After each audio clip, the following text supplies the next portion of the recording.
పరం శాంతి. ఈరోజు పురుషార్థమునకు ధారణ పాయింట్స్. బాప్ అంటున్నారు, పరమాత్మ బాప్ చెప్పేటువంటి జ్ఞానం పరివర్తన జ్ఞానం. ఇదే పరివర్తన విద్య. అనగా స్వయం మిమ్మల్ని మీరు శరీరంగా అనుకోకుండా ఆత్మగా భావించి ఈ యొక్క విద్యను జ్ఞానాన్ని నేర్చుకోవటం. నేను బేహద్దు ఆత్మను, సాధారణ ఆత్మను కాదు, విశేషమైన ఆత్మను అనే మాటను సదా పిల్లలు సంకల్పం చేసుకుంటూ ఉండాలి. అప్పుడు కర్మలన్నీ కూడా విశేషంగా ఉంటాయి. మీరు చేసేటువంటి ప్రతి ఒక్క పని విశేషంగా ఉంటుంది. ఈ పురుషార్థం ఏ పిల్లలైతే చేస్తూ ఉంటారో తప్పకుండా పరివర్తన అనేది అవుతారు. మీరు స్మృతి స్వరూపంగా ఇలా అయినప్పుడే పరివర్తన అనేది సంభవం అవుతుంది. నేను బేహద్దు విద్యను నేర్చుకునే గాడ్లీ స్టూడెంట్ని, నేను బేహద్దు కళల పరంధామానికి వెళ్లే బేహద్దు ఆత్మను అనే మాటను సదా స్మృతిలో ఉంచుకోవాలి. ఈ యొక్క స్మృతి స్వరూపం ఎప్పుడైతే మీకు కలిగి ఉంటుందో అప్పుడే మీరు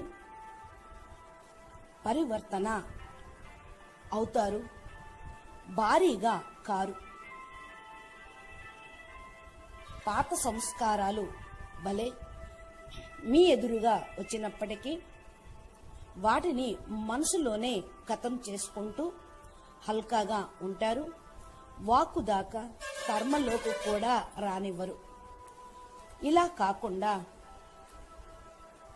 మీ స్వస్థితిని మర్చిపోయి పాత సంస్కారాలను అలవర్చుకుంటూ వాటి అనుసారంగా పని చేస్తూ ఉంటే అవి మిమ్మల్ని భారీగా చేస్తాయి. అవే మీ లెక్కాచారంగా తయారవుతాయి. పిల్లలు, ఇప్పుడు ఇక కొత్త ఖాతాలను తయారు చేసుకోవడం ఆపేయండి. అప్పుడే మీ పాత ఖాతాలన్నీ ఫినిష్ అవుతాయి. బేహద్దు ప్రాప్తులు అనుభవము అవుతాయి. దీనికోసం మీరు మీ పైన అటెన్షన్ పెట్టుకోవటం అనేది చాలా అవసరం. ఎప్పుడైతే పిల్లలు పరమాత్మ బాపు యొక్క జ్ఞానమును లోపల ఇముడ్చుకుంటారో అప్పుడే ఇక కొత్త ఖాతాలు తయారు కావు. మీ లోపల సదా బాపు స్మృతి అనేది నిలిచిపోవాలి. అప్పుడు మీరు పవర్ఫుల్గా అయిపోతారు. ఈ యొక్క శక్తితోటి మీ పాత సంస్కారాలన్నీ దగ్ధమై భస్మైపోతాయి. మీరు బాప్ సమానంగా గుణమూర్తులుగా, శక్తిమూర్తులుగా అయిపోతారు. పిల్లలు, బాపు యొక్క జ్ఞానం అనగా బేహద్దు విద్య. ఈ యొక్క బేహద్దు జ్ఞానంలోని ఒక్కొక్క పాయింట్ను లోతుగా అర్థం చేసుకొని తమ జీవితంలో అప్లై చేయండి. ఇలా కాకుండా వదిలేశారు అనుకోండి, అర్థం చేసుకోలేదనుకోండి, మీరు పరివర్తన అనేది కాలేరు.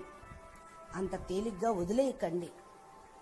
ఎంతగా బాపు చెప్పిన దాన్ని మీరు స్మృతిలో ఉంచుకొని జీవితంలో అప్లై చేస్తూ ఉంటారో బేహద్దు జ్ఞానము యోగమును జీవితంలో ప్రయోగం చేస్తూ ఉంటారో అప్పుడు మీరు సంపూర్ణం అవుతారు. దీనితో మీరు చాలా ఖుషీగా, ఉత్సాహ ఉల్లాసంగా ఉంటుంది, తేలికగా అవుతారు. మీరు మీ గమ్యానికి సమయం కంటే ముందే చేరుకోగలుగుతారు. పరబ్రహ్మ పరమేశ్వరుడు స్వయంగా సాకారంగా వచ్చి చదివించడం అనేది అంత తేలికైన విషయం కాదు. అందుకని మీరు తేలిగ్గా కొట్టేయకండి. ఎవరైతే ఈ బేహద్దు జ్ఞానమును అర్థం చేసుకుని దీనికి ఇంపార్టెన్స్ ఇస్తారో వారే బాప్ సమానంగా అవుతారు. ఇలా కాకపోతే, అర్థం చేసుకోలేకపోతే మీరే అన్యాత్మల కంటే ఎక్కువగా పశ్చాత్తాపం అనే అగ్నిలో కాలిపోవాల్సి వస్తుంది. ఈ భాగ్యము మీరు బేహద్దు ప్రాప్తిని, బేహద్దు తండ్రిని కూడా కోల్పోవాల్సి వస్తుంది. అందుకని జ్ఞానము పైన ఫుల్ అటెన్షన్, ప్రతి ఒక్క పాయింట్ మీద ధ్యాస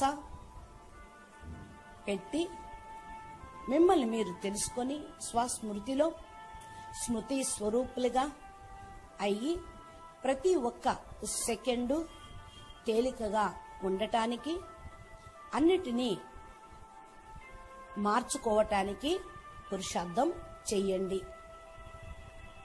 ఎందుకంటే ఇది పరివర్తన జ్ఞానం. మీ పరివర్తనతోటే విశ్వ పరివర్తన అవుతుంది. స్వపరివర్తనయే విశ్వ పరివర్తన. అచ్చా, పరం శాంతి. నమస్తే.